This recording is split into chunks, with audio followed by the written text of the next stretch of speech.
Prince Harry launched a fierce attack on what he called the vile press as he gave evidence against a tabloid publisher on Tuesday.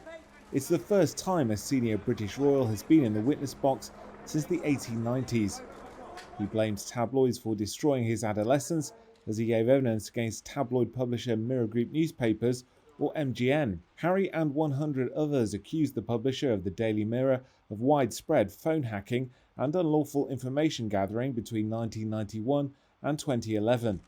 The Prince faces hours of cross-examination from MGN's lawyer Andrew Green over 33 newspaper articles whose details, he says, were obtained unlawfully. Green began by personally apologising to Harry on MGN's behalf over one instance in which it admitted unlawful information gathering.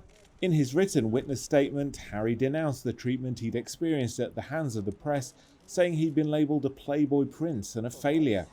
He said the press would try to destroy his relationships with girlfriends, blaming them for causing his circle of friends to shrink and leading to bouts of depression and paranoia. In another section of the statement, he said, quote, "How much more blood will stain their typing fingers before someone can put a stop to this madness?"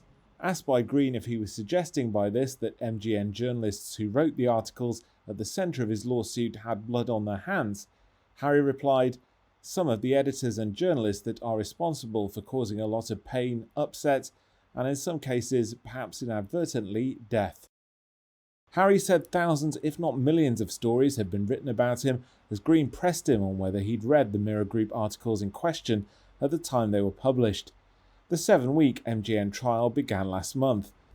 About 20 members of the public queued to gain access to one of around a dozen seats available to the public inside the courtroom. MGN has previously admitted its titles were involved in phone hacking, settling more than 600 claims, but Green has said there was no evidence that Harry had ever been a victim.